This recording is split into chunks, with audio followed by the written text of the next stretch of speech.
It's a battle between the boom bap and who started it.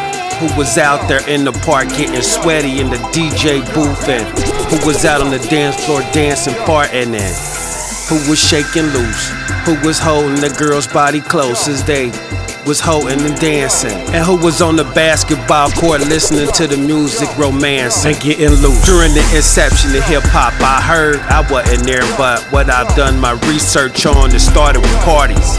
It started with just parties in the park and parties on the basketball court and parties in the club or parties inside of a house. And people was playing music, and in the clubs at first it was DJs talking about some hip-hop shit, but it wasn't hip-hop shit, they was rapping. It was more like some hippity hip-hop type shit. But the shit was rocking back then, cause it was something new. That's when the vibration was just coming in. It was new, and you knew it was gonna be something special, because the way people took to it, it was like instantaneously. But when I look at the old videos, I see a lot of dark meat, and I don't see a lot of light.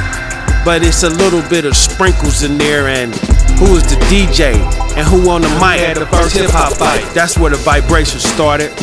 Here we go, here we go, let me do it, yeah. Here we go, here we go, let me do it, yeah. Or did it start with breakdancing or dancing on the ground? And when I look back in the 30s, 40s, and 50s, or whenever they had them first videos with them Sambos on TV, them niggas was on the ground not making the sound. They had big cheeses. They was doing some incredible moves, and these niggas was doing it in dress suits and full shoes. It's like they was sliding across the floors like they had on skis. Made it look easy. Them niggas was slick. You could see where Mr. Jackson got his shit from, and Mr. Brown as well. And them niggas back then was holding they dicks, and they was smiling and frowning as well. They was thugging, but thugging with suits on with gold chains around their charms and around their names, and it was around the fame of the time where they couldn't even be scared of getting harmed.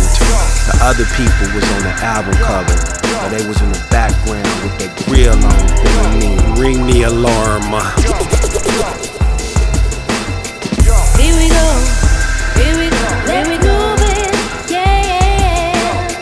Here we go, here we go, let me do it. And when I think about it, who was the first tagger? The first person that created motherfucking spray paint, they was probably tagging. They probably tagged everything that they could tag. Did they start hip-hop tagging? I wonder who the first person that tagged the train. Who was that? What made him say, this is a spray can, that's a train, and let me put this on that? That was the first tagger. I wonder, did he have on the hood? I wonder, did he have on some gym shoes or some tennis shoes, or wherever you from, whatever you call him? I wonder, was he spinning on his back on wood? If he fell, did he spin and try to get up and was in a pose? And somebody said that looked cool, it just wasn't cameras back then. Back then we would've said he looked like a fool, but was he really breakdancing? Was he really tagging? If he had on the dress, was he really dragging? You know what I'm saying? And if his pants with his belt fell off, who was the first one sagging? If he was locked up sagging? See, it's all perspective, it's all about the collective. Egyptians could've started hip-hop, nigga, that might be hip-hop on the wall. We don't know if they was rapping, nigga.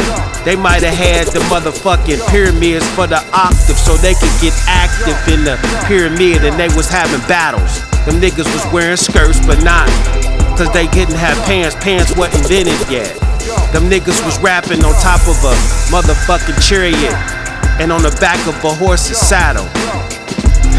We never know. Hip-hop could've started with the motherfucking gods. Motherfucker, the gods could've brought hip-hop down this bitch. They could've been battling. You wasn't there. The motherfuckers that was there could speak on what they saw. I can't even speak on when this shit started. I could only speculate from what I've experienced. But the motherfuckers that was in New York on American soil, in New York, let's be clear, in New York, not the old York, whoever was there started hip hop. Period. Nothing that I say is true.